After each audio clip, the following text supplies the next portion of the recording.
લોકસભા ચૂંટણીમાં જીતની હેટ્રિક લગાવનાર સાંસદ વિનોદભાઈ ચાવડાનો મોરબીમાં અભિવાદન સન્માન સમારોહ યોજાયો તો સમગ્ર વાત કરવામાં આવે તો કચ્છ મોરબીના સાંસદ વિનોદભાઈ ચાવડાનો ત્રીજી વાર બહુમતીથી વિજય થયો હતો।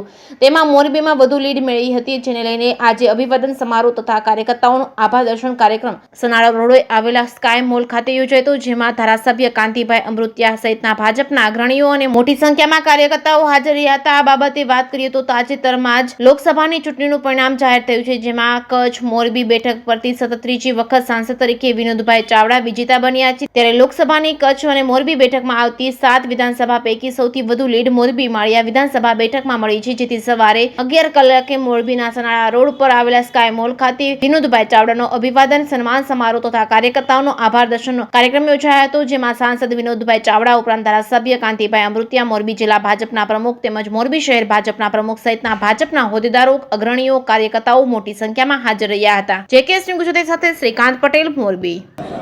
આજરોજ મોરબી માળિયા વિધાનસભાના સૌ મતદારોનો, સૌ લોકોનો, કાર્યકર્તાઓનો આભાર દર્શનનો કાર્યક્રમ આજે યોજવામાં આવ્યો છે। લોકસભાની ચૂંટણીની અંદર જે સાથે સાત વિધાનસભા કચ્છ મોરબીની, જેમાં મોરબી વિધાનસભાનું પરિણામ જે પ્રથમ ક્રમાંકે રહ્યું છે, હું મોરબીની જનતા, સૌ મતદારોનો હૃદયથી આભાર માનું છું, એમને અભિનંદન આપું છું।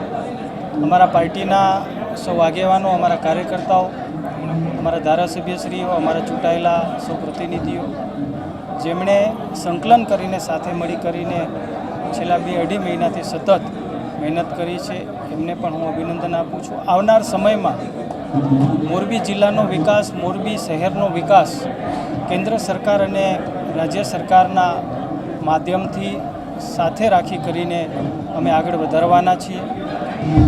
વિકાસની દ્રષ્ટિએ મોરબી જિલ્લાની અંદર, મોરબી શહેરની અંદર ખૂટતું હશે એને પરિપૂર્ણ કરીશું, અને સાથે સાથે જ્યારે મોરબી મહાનગરપાલિકાનો દરજ્જો જ્યારે મળ્યો છે, મહાનગરપાલિકા બનવા જઈ રહી છે, ત્યારે આવનાર સમયમાં સાથે મળી કરીને મોરબી શહેરને સ્વચ્છ રાખવું, મોરબી શહેરની માળખાકીય સુવિધાઓ, ટુરિઝમ ક્ષેત્રે, મોરબી જિલ્લાને ખેતીની દ્રષ્ટિએ, પાણીની દ્રષ્ટિએ દરેક બાબતમાં, કનેક્ટિવિટીની બાબત હોય, પછી હેલ્થ એજ્યુકેશનની બાબત હોય, દરેક ક્ષેત્રમાં અમે મોરબીને આગળ લઈ જઈશું। અને મોરબી જે પ્રકારે સિરામિકના માધ્યમથી દુનિયાની અંદર જ્યારે મોરબીનું નામ છે, ત્યારે મોરબીના વિકાસ માટે સાથે મળી કરીને અમે બધા આગળ વધશું।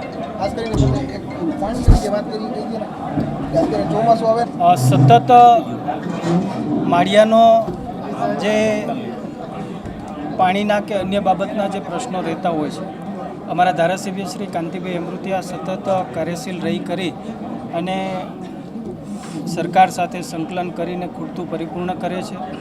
તમારા માધ્યમથી મેં આજે બધા અમારા કાર્યકર્તાઓને વિનંતી કરી છે।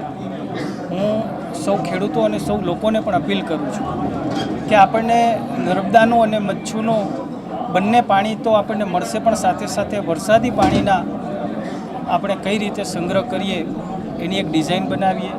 જે પણ પડતર આપણા બોર હોય, પડતર કૂવાઓ હોય, એમને રિચાર્જ કરીને આપણે વરસાદી પાણીને આપણે અટકાવીને એનો સંગ્રહ કરીએ, જે કચ્છની અંદર છેલ્લા અનેક સમયથી હું આ પ્રયોગો કરી રહ્યો છું, જેની સફળતા મળી છે। આ વખતે અમે માળિયા અને મોરબી જિલ્લાની અંદર પણ આ પ્રયોગ કરવાના છીએ, ત્યારે તમારા માધ્યમથી હું બધાને વિનંતી કરું છું કે આ બાબતની અંદર પણ તમે બધા આગળ આવો અને સહકાર આપો।